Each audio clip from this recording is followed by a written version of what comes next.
देखिए, भारतीय जनता पार्टी के शीर्ष नेतृत्व को, भारतीय जनता पार्टी के सभी कार्यकर्ताओं को और अलवर शहर के मेरे आम मतदाता भाई बहनों को उसका श्रेय देता हूं कि भारतीय जनता पार्टी के कार्यकर्ताओं ने मेहनत करी।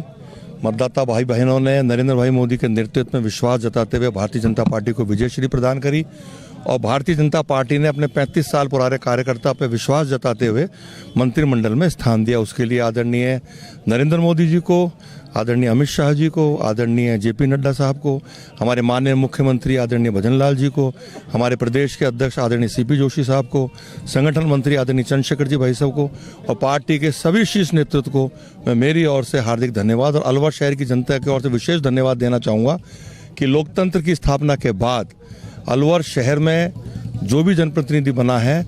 उसको मंत्रिमंडल में स्थान नहीं मिल पाया था, लेकिन भारतीय जनता पार्टी के नेतृत्व ने अलवर शहर के मतदाताओं की आवाज़ को सुना और अलवर शहर की जनता को मंत्री पद की सौगात दी। उसके लिए भी मैं शीर्ष नेतृत्व को बहुत बहुत आभार धन्यवाद देना चाहूँगा। देखिए, अलवर ज़िला पानी के हिसाब से पूरी तरह से डार्क जोन में है और अभी जब मैं जयपुर से अलवर की ओर आ रहा हूँ तो दौसा जिले में से निकल के आया हूँ। वहाँ पानी की और भी विकट स्थिति है। पूरे राजस्थान में पानी की विशेष समस्या है और विशेष रूप से जो हमारे 13 जिले हैं उसके अंदर पानी की विशेष समस्या है। तो हमारी पहली प्राथमिकता होगी कि जो ERCP योजना, जिसको अशोक गहलोत जी ने 4 साल तक उस पर कोई काम नहीं किया, जबकि 13 से 18 में इस योजना को भारतीय जनता पार्टी की सरकार लेकर आई थी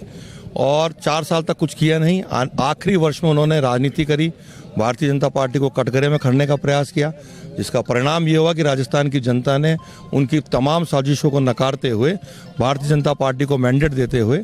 और नरेंद्र भाई मोदी जी के नेतृत्व में विश्वास व्यक्त करते हुए उन्होंने जिस प्रकार से पूर्ण बहुमत की सरकार दी है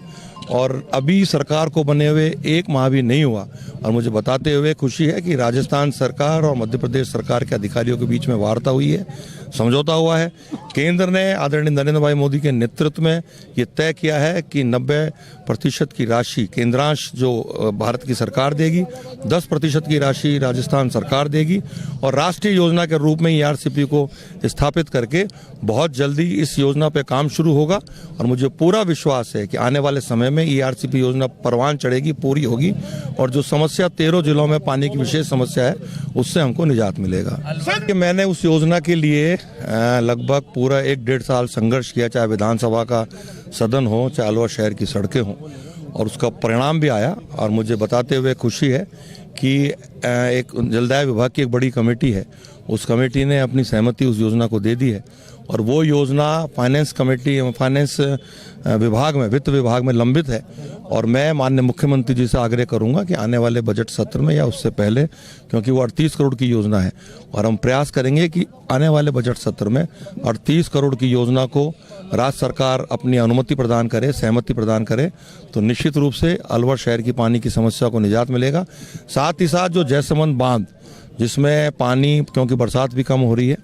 और अलवर भरतपुर का स्टेट टाइम का एक समझौता है जिसमें 55% पानी भरतपुर को जाता है और 45% पानी अलवर को मिलता है, लेकिन भरतपुर में चंबल का पानी बहुआयात में आ चुका है। पूरा भरतपुर जिला चंबल के पानी से लाभान्वित हो रहा है और अलवर जिला पानी के लिए तरस रहा है। तो हम प्रयास करेंगे कि हमारी पुरानी मांग भी थी कि नटनी के 12 भाव क्षेत्र में जो डाइवर्जन है पानी को लेकर के, और मुझे जानकारी भी है कि इरिगेशन विभाग के द्वारा पहले 2-2 फुट के वहाँ पाइप के रूप में गेट लगाए गए थे, लेकिन किन्हीं कारणों से उनको हटाना पड़ा। तो हम प्रयास करेंगे कि आने वाले समय में वहाँ लगभग 1.5-2 फुट के जो पानी के गोल चैनल्स लगती हैं वो लगे और अलवर का जयसमंद का बांध भरेगा तो निश्चित रूप से अलवर शहर की पानी की समस्या, बोरिंग रिचार्ज होंगी, समस्या दूर होगी। लेकिन अलवर ग्रामीण क्षेत्र के हमारे किसान भाइयों को और पीने के लिए पानी मिलेगा और अलवर ग्रामीण क्षेत्र के विधानसभा क्षेत्र के लोगों को सिंचाई के लिए भी पानी उपलब्ध होगा। अलवर एक बड़ा जिला था, प्रॉस्पेरियस था, लेकिन जब नए जिले बनाए तो वो जयपुर की तरफ चले गए, अलवर संभाग भी नहीं बन पाया। ऐसे में क्या इन जिलों का रिव्यू होना चाहिए, क्या अलवर संभाग बनना चाहिए? देखिए, मैंने जब माननीय पूर्व मुख्यमंत्री महोदय द्वारा विधानसभा में जिलों की घोषणा की थी तो उसके दूसरे दिन ही मैंने अलवर को संभाग बनाने की मांग विभिन्न नियमों के तहत, चाहे वो 295 का हो, 131 हो, स्थगन हो, उसके माध्यम से मैंने लगाया था। और जब माननीय पूर्व मुख्यमंत्री जी अलवर पधारे थे, मैंने उनको ज्ञापन भी दिया था और मैंने माननीय मुख्यमंत्री जी से अभी जब मैं मिलने गया था, शिष्टाचार भेंट करने गया था, तो मैंने उनसे आग्रह भी किया था कि अलवर के 3 टुकड़े हुए और अलवर जो सिंहद्वार कहलाता था, राजस्थान के मानचित्र पर एक स्थापित बड़ा जिला था, उसको न्याय जब मिलेगा जब हम उसको संभाग का दर्जा देंगे। तो माननीय मुख्यमंत्री जी ने आश्वस्त भी किया है कि हम उस पर विचार करेंगे और मुझे पूरा विश्वास है कि अलवर जिले की मांग पर निश्चित रूप से राज्य सरकार कोई अच्छा कदम उठाएगा।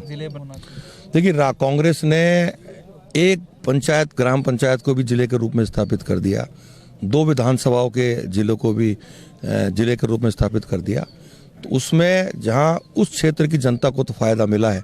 लेकिन जो बड़े जिले थे उनके 3-3 टुकड़े किए। तो जो छोटा जिला हुआ जैसा अलवर है, आज रेवेन्यू के लिए उसके पास कोई बड़ी जैसी उद्योग होना चाहिए वो नहीं है। तो उसमें मेरा सरकार से भी मांग रहेगी कि हमको वो संसाधन उपलब्ध कराए जाएं। जैसे अलवर जिले में मत्स्य औद्योगिक क्षेत्र है जो सांसें गिन रहा है, तो उसमें अच्छी से अच्छी सुविधा किस प्रकार से उद्योगपतियों को मिले। और नए औद्योगिक क्षेत्र अलवर जिले को एक एक्सप्रेस हाईवे हमारे यहाँ से निकला है, पनियाला मोड़ से लेकर शीतल तक को जोड़ने के लिए एक नया हाईवे बनने जा रहा है। तो उस जगह भी अगर जमीन एक्वायर करके हम उद्योग लगाएंगे तो जब उद्योग आएगा तो रोजगार भी बढ़ेगा और जिलों का विकास भी होगा।